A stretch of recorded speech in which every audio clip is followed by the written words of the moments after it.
很多人都认为时间是非常珍贵的东西，要学会善用利用它，而不是浪费它。错，时间它一点儿也不珍贵，因为它仅仅是一种幻想。你认为珍贵的东西不是时间，而是不在时间内的那一点，当下。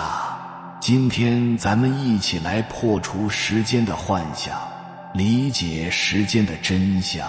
在进入今天的话题之前，咱们先来看段视频。我今天在这演讲，你认为我演讲完了以后信息消失了吗？没有，因为很简单，如果在光天化日之下在大街上我走路的话，如果你以超光速追踪10年之前的演讲，一定可以看到，加了个屋顶，这个存在形式，这个信息存在形式一定不会消失。我们有时间吗？你说有，对不起，我觉得一定是没有的。其实没有时间概念，宇宙中从来不存在时间，时间就是运动。当然我们现在地球上我们定义地球围绕太阳公转一圈叫1年，它是运动，它不是时间。一天是地球自转一天24小时，我们管它叫时间。这根本就不是一个我们现在想象的一个虚无缥缈的一个纬度，时间其实就是空间。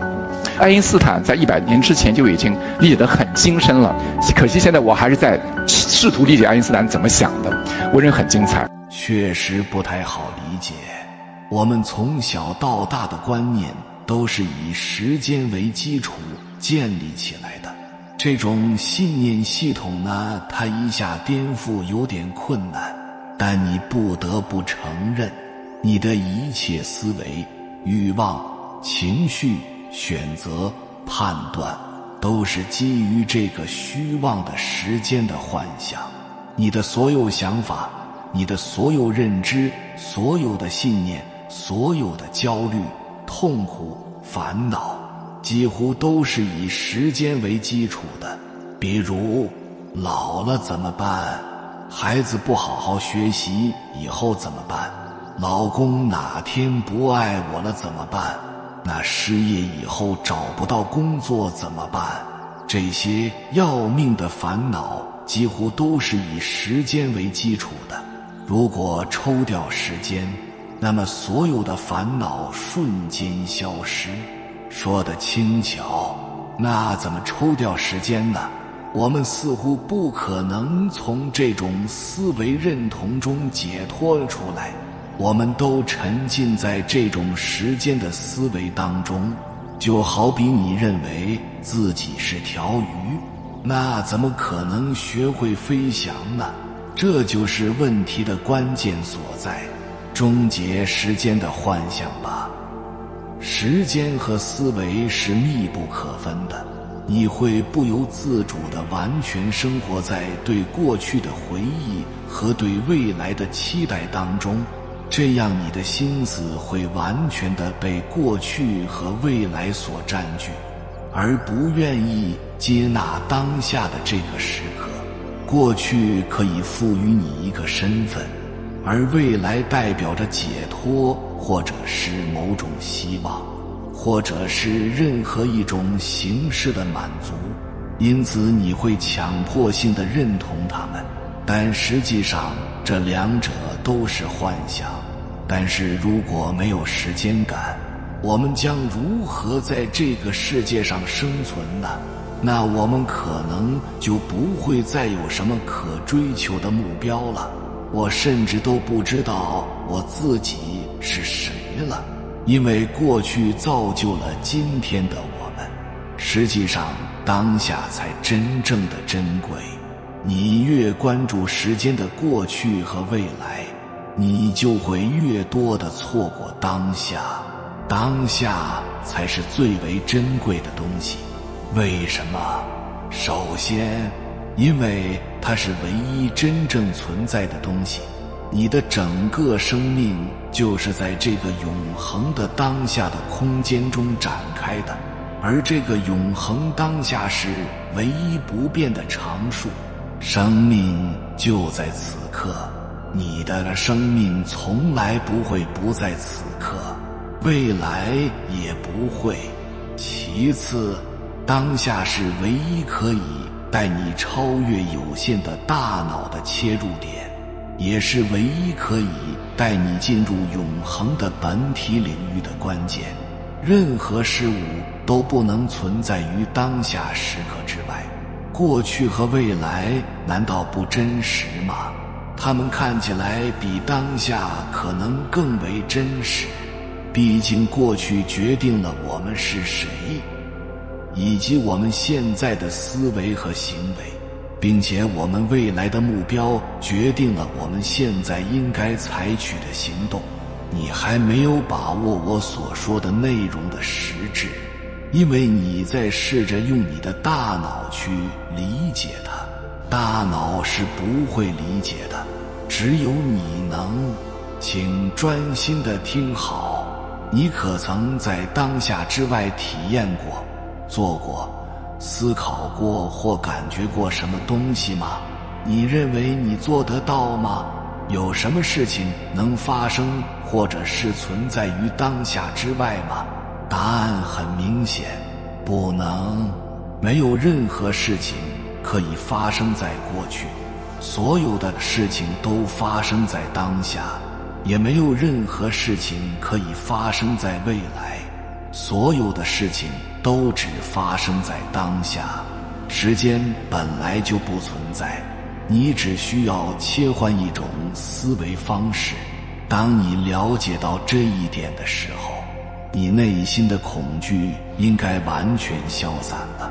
我们在生活中控制自己思维的角度，就可以掌控自己的人生，自由地做选择，来选择你最想经验的那种人生体验。如果说你想获得大自在，发挥出大潜能，必须要活在时间之外，不考虑将来，也不考虑过去，就盯住自己，当下有没有做对的事情，当下快不快乐，当下有没有在学习成长，当下有没有在奉献利他，当下有没有在行动。你是又沉浸在胡思乱想里吗？当你觉得很焦虑、很痛苦或者很烦恼的时候，你就不停地反问自己，从来不是说你修炼了几年之后你才会快乐，你才会幸福，你才会得到你想得到的。你当下一刻只要念头一起就快乐幸福了，只要做快乐的事儿，只要让自己处在快乐的环境里面，只要随便的去做一件让你觉得很感动，让别人觉得很感动的事情，你此刻立即就幸福了。它根本不在遥远的未来，只要你不沉浸在痛苦的情绪里面，你随时可以找到10000种快乐的方式。让自己不快乐的是你的念头，同样的，让你快乐的也是你的念头，而念头是你自己随时可以生发的。做一个不依赖时间而活着的人吧，做一个活在时间之外的人吧，破除时间这个幻象对你造成的束缚。只有当下，当我们意识到这一点的时候，我们就可以自由地选择自己想要发生的任何事情。那么怎么进入当下呢？现在请你想象一个情景，假如此时你在森林里面散步，不经意的一转头，突然发现不远处有一只老虎正在盯着你，注意了。就这个时候，意识会很自然地从时间转变为当下，那个有着过去和未来思维的人格会立刻撤退，被强烈的临在意识所代替了。同时它会变得非常的警觉，非常的宁静。此时任何的及时反应都是从有意识的状态下开启的。有些人非常喜欢参加那些冒险性的活动，比如说滑雪、赛车等等。原因是这些活动迫使他们进入当下的那个时刻，在这些高度紧张的时刻里，他们能从时间、从问题、从思维中解放出来，即使1秒钟不活在当下，都有可能面临死亡的危险。不幸的是，为了进入这种当下的时刻，他们必须依赖一种特殊的活动。实际你不必那么麻烦，你随时就可以进入那种状态。现在你或许已经多少了解到了无时间状态可以如何转变你的感知，但是光有体验是远远不够的，不管它是多么的美好或者深刻。我们所需要和关注的是意识层面的永久转变，所以请打破那种抗拒当下、否定当下的旧模式，请把对当下时刻的意识作为一种习惯。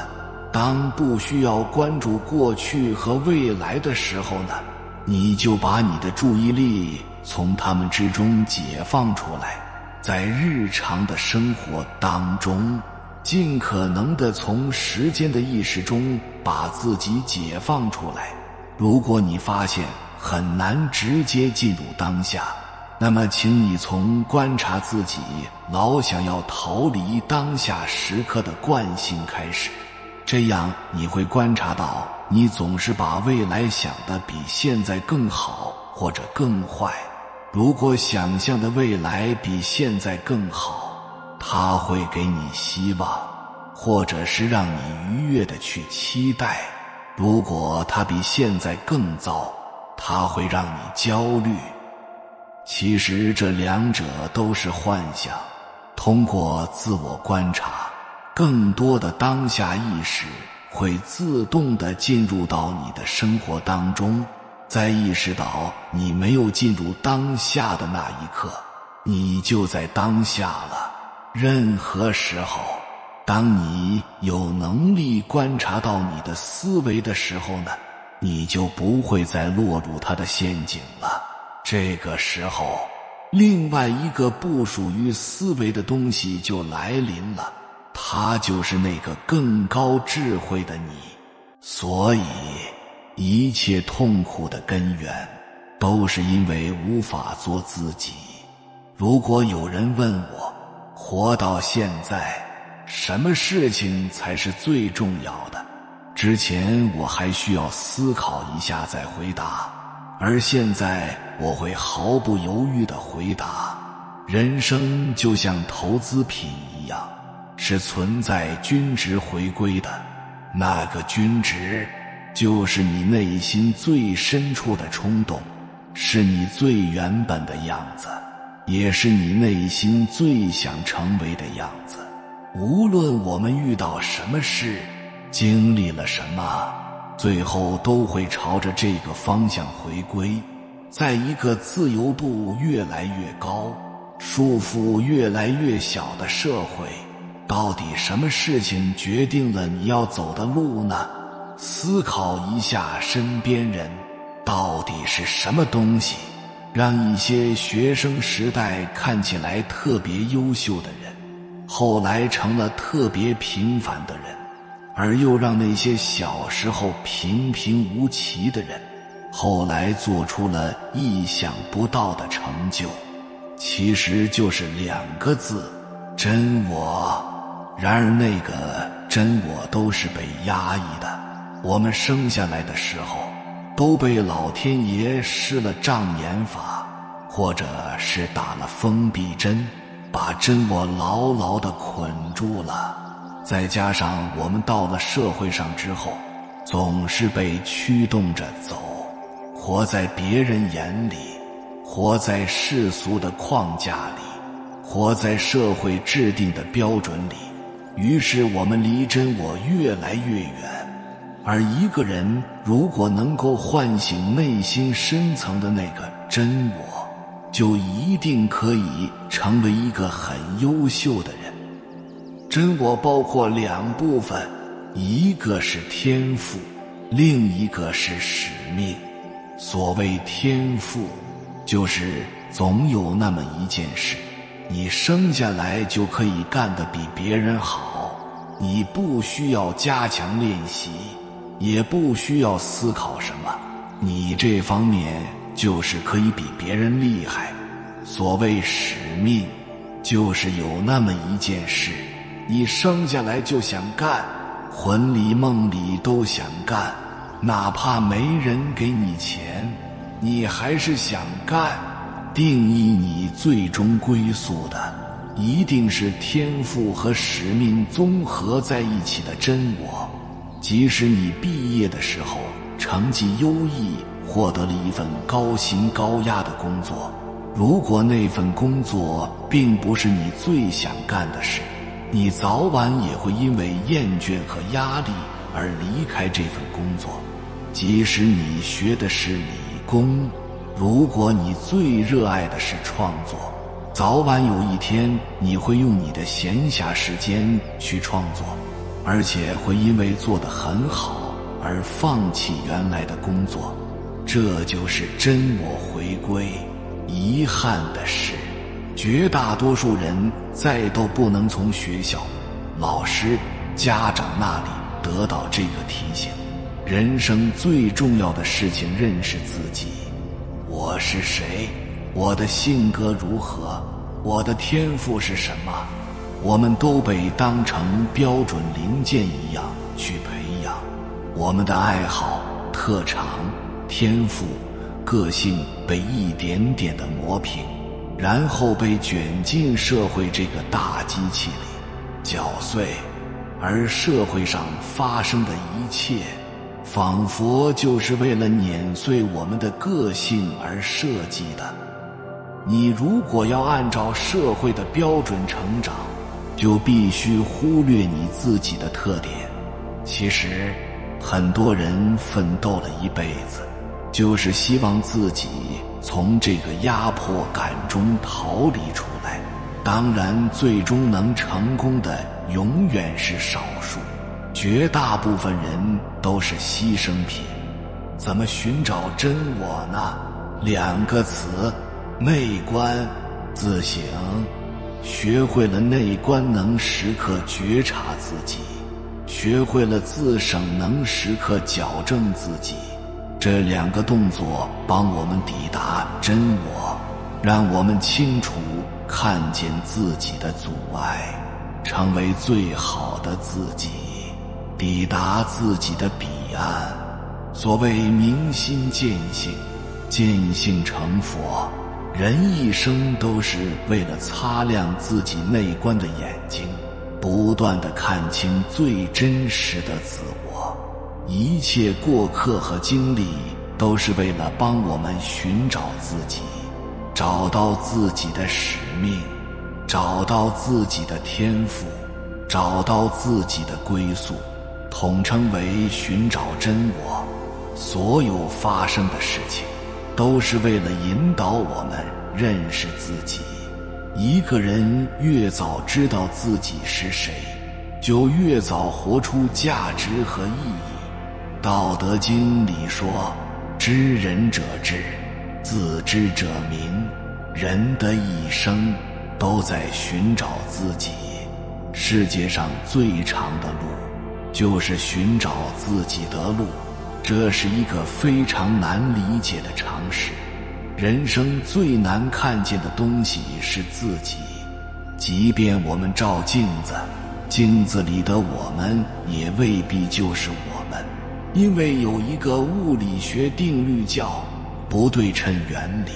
那我们如何才能看见自己？只有当自己撞上一些东西反弹回来，这时我们才能感受到自己，才会看见自己。所以看见自己的最好方式是把别人当成我们的镜子，来映射自己的内心。我们看到的一切贪嗔痴慢疑，都是我们内心的投射。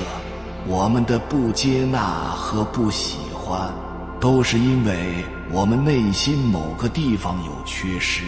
比如看到别人秀恩爱就反感，往往是因为我们内心缺爱；看到别人炫耀就反感，往往是因为我们不够自信；看到别人很痛苦，往往是因为我们感同身受，内心也有类似的痛苦。当我们看到有东西呈现出来的时候，我们应该第一时间觉察自己，我为什么会产生这种感觉？我内心哪里有缺憾？同样的逻辑，别人看我们也是这样。有人喜欢你，那是你照见了他内心的美好，这跟你无关，你只需礼貌面对，淡定做自己。有人讨厌你，那是因为你投射了他内心的排斥和恐惧，这也跟你无关，你无需在意，只需做好自己。我们一定要记住这句话，你最讨厌别人的地方，通常也是你最受不了自己的地方，只是你自己不愿意承认而已。因此，凡是让你讨厌、嫉妒、怨恨的人和事都会重复出现，直到你能接纳为止。这其实也是世界在倒逼我们接纳自己。外在一切反感的出现，都是为了让你自己变得更加优秀，就看你能否在第一时间正确的察觉。我们越是抗拒这种冲突，那种反感就越加剧。当我们反观自己的内心，去觉察自己的问题时，反而就会跟自己和解了，跟外界的冲突也就消失了。最高境界的和解，是自己跟自己的和解。当我们完全理解并接纳了自己，就做到了几何，从而拥有了合力。茫茫人海，我们看似跟无数人相遇，其实都是跟真实的自己相遇。关键在于见面的那一刻，你能否认出那就是真我，直面它，接纳它，拥抱它。我们跟外在的一切关系，都是我们跟真我的关系的投射。相遇或是离开，爱或者恨，都是自己跟自己的关系。我们跟外界的一切矛盾，也都是自己跟自己的矛盾。有时放过别人，就是放过自己。当我们通过世界反观了自己，看见了自己，完善了自己，接纳了自己，我们就接纳了全世界。这就是本自具足，内心圆满无缺。自爱才能爱人，自利才能利他，自度才能度人。这时人呈现出来的全是爱，照亮他人的生命，像光一样的存在。如果一个人不能觉察自己的潜意识，就会被潜意识掌控一辈子。某种意义上，我们甚至可以这样理解，你身边的那些人，其实都是你的潜意识，他们是你的投射，是你的镜子，呈现了你的内在。你对外界的一切反感表现，都是你的心理压抑的呈现。我们因何而压抑？因为不能真正做自己，都是活在别人眼里，活在自己塑造的标签里，活在自己的妄念里。外界只是把这些压抑投射了出来，有时我们看似对他人有情绪，其实是对自己无能的愤怒，是对自己无力改变现状而愤怒。因此，当遇到外界的反馈时，我们应该第一时间向内觉察自己，跟自己的潜意识沟通，时间久了就会跟自己的潜意识和谐相处。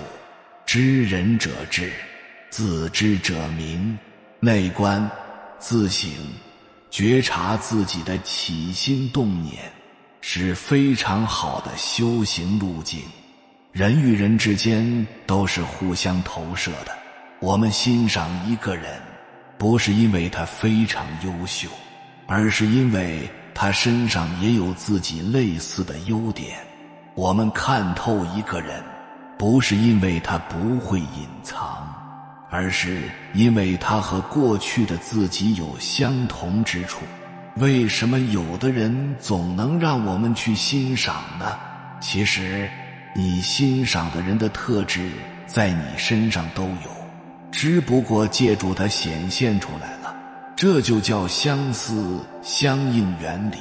别人只是一面镜子，投射出了你内心的美好。与其说我们在欣赏别人，不如说我们是在不断去发现自己的美好。你眼中的我不是我，我眼中的我也不是我，我眼中的你才是我。无法做自己，这是一切痛苦的根源。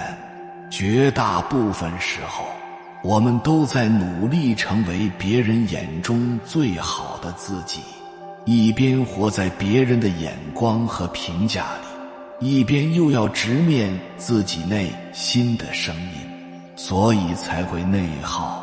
一个人越早一天知道自己是谁，就越早一天活出真我，可以忽视外界。人生的坐标和意义都在找到自己的那一刻建立起来，一切价值尺度都在这个基础上探讨才有意义。人生的最终使命就是成为最好的自己。在此之前，看似有无数的选择和可能性，其实只不过是障眼法，来测试你对自我的认知和定力。当你找到自己，他们顿时消失。有缘人，感谢你看到最后。如果今天的影片对你有所帮助，请按个赞给我响应，回复一句破除幻想。愿你活在当下，保持临在，从此心明眼亮，充满喜悦。还没有订阅频道的，请点击右侧的订阅按钮，与我们建立更深的连接。随缘加入会员，与同频之人共修福报，随喜转发，传播善知识，功德无量。